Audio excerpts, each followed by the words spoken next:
경쟁이 치열해. 내 수익 구조는 경쟁 구도 속에서 무너질 수밖에 없어. 왜? 낙찰가율은 계속 올라갈 수밖에 없으니까. NPL 채권자로서의 입장은 일반 경매 입찰을 하시는 분들과는 다르게 비공개된 정보를 적극 활용할 수가 있어. 대표님, 음. 경매 투자가 나아요? NPL 투자가 나아요? 나는 NPL업을 하는 사람이라 NPL 투자가 낫다라고 설명드리고 싶은데 거기에는 객관적인 그리고 또 일부 주관적일 수 있는 판단 기준이 있습니다. 경매는 무엇을 취득하는 것을 목적으로 하는지 알아? 소유권. 맞아. 경매상에서 매각 대상 부동산의 소유권을 내가 취득해서 임대를 주거나 아니면 매매를 해서 현금 흐름을 만드는 것을 목적으로 해. 하지만 NPL은 달라. NPL은 무슨 금융이다? 유동화 금융업이라고 내가 설명을 드렸어. 그 말은 채권자로서 경매를 신청하고 돈에서부터 시작해서 돈을 받아 나오는 구조이기 때문에 금융업이라고 얘기한 거야.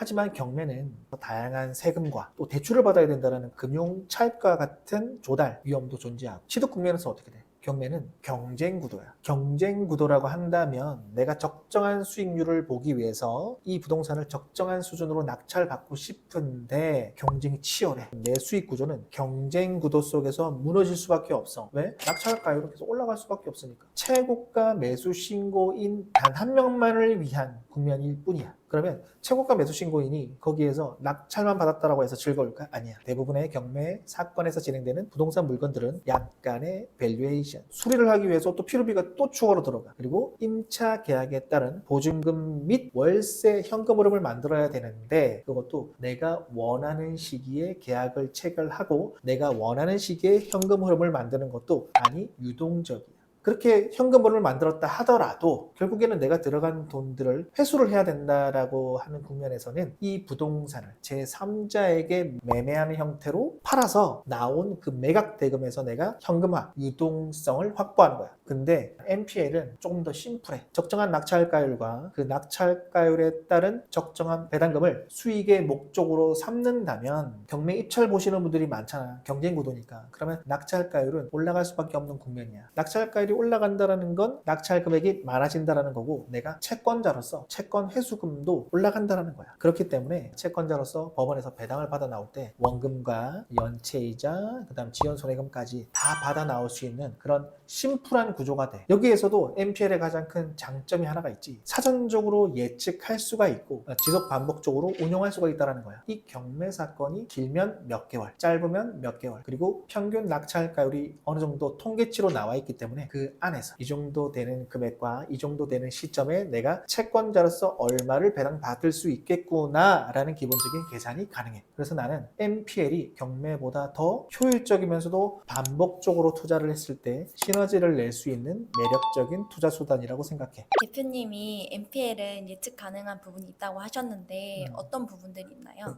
NPL은 기본적으로 주된 요소들이 있어. 그 주된 요소만 가이드만 있다면 어느 정도 적정한 예측이 가능해. 첫째는 이 채권을 담보하고 있는 부동산의 경매 낙찰가율이야. 아파트를 예를 들게. 아파트는 1년치, 6개월치, 3개월치, 그 다음에 2년치, 3년치 이 아파트 수준의 비슷한 아파트의 낙찰가율이 통계치로 확보가 되게 돼. 그러면 우리는 추론할 수가 있어. 이 정도의 아파트가 이 정도 수준으로 낙찰될 수 있겠구나라는 게 예측이 가능해. 왜? 수년간의 통계치를 기반으로 경매 낙찰이 주로 이루어지기 때문이야. 그 이유는 경매를 입찰 보시는 분들도 그런 통계치를 기준 삼아 경매 입찰을 보시기 때문이지. 그리고 두 번째, 채권에는 연체이자율이라는 개념이 있어. 원금이 있고 정상이자가 있고 연체이자가 있어. 우리가 연체가 되게 되면 정상이율이 아닌 가산금리 3%를 적용해서 연체 가산금리를 적용하게 되면 그 연체금리는 무한정 담보되는 것들이 아니야. 근저당권일 경우에 근저당권에 보호되어지고 있는 채권은 채권 최고액이라는 개념이 있어.